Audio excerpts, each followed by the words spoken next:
Your body is not the problem. Your morning is. Most people who struggle to see results aren't lazy. They're not undisciplined. They're simply doing the wrong thing at the wrong time and repeating it every single day without knowing it. Don't forget to subscribe, like, and this video so that others can benefit. There's one habit that silently determines how your body looks, feels, and performs. Not the gym, not the diet.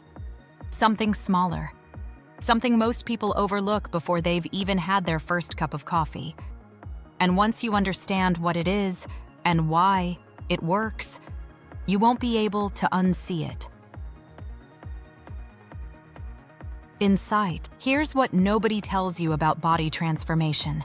Your nervous system wakes up before your muscles do. When you open your eyes in the morning, your cortisol levels are at their highest point of the entire day. That's not a bad thing. Cortisol is your body's built-in ignition switch. But if you don't use it, your body reads the signal wrong. It holds onto fat. It suppresses muscle recovery. It keeps you feeling sluggish by mid-afternoon, wondering why your energy crashed before you even touched a barbell. The habit that changed everything? Moving within the first 10 minutes of waking up. Not a full workout, not a run, just intentional, deliberate movement for 10 minutes. The shift. This isn't about burning calories at 6 a.m. That's not the point. The point is neurological priming. When you move your body first thing, you're sending a chemical signal that says, "We're active today." Your metabolism responds.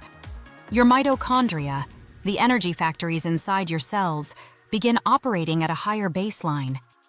And that elevated state carries forward into every workout, every meal, every decision you make throughout the day. Studies on circadian biology have shown that people who introduce physical movement early in their day show measurably better fat oxidation rates and muscle protein synthesis, even if their actual gym session happens hours later. Your morning movement isn't the workout. It's the primer for the workout. What this actually looks like: 10 minutes. No equipment required. A slow walk outside. Body weight squats. Hip circles, shoulder rolls, a few deep lunges. Something that wakes your joints up and gets blood moving through your legs, your core, your spine. The key is consistency over intensity.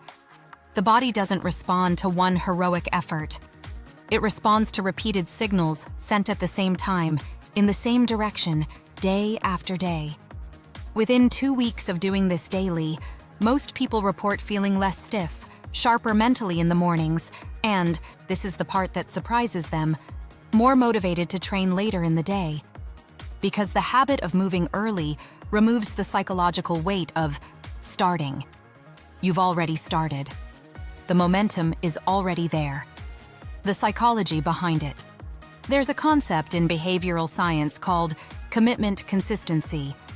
The idea that small actions you take early in the day shape how you identify yourself for the rest of it. When you move your body within the first 10 minutes of waking, you're not just priming your metabolism. You're telling yourself, "I'm someone who takes care of their body." And that identity, reinforced daily, is what separates people who see results from people who stay stuck in cycles of motivation and burnout. The body follows the story you tell it. Every morning is a fresh sentence.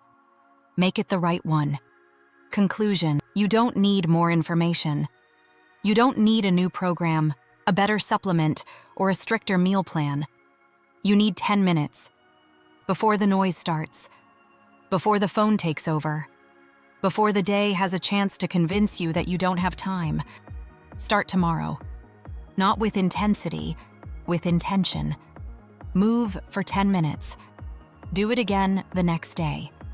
And the day after that. The body you're working toward isn't built in the gym. It's built in the quiet moments when nobody's watching, and you choose to show up anyway.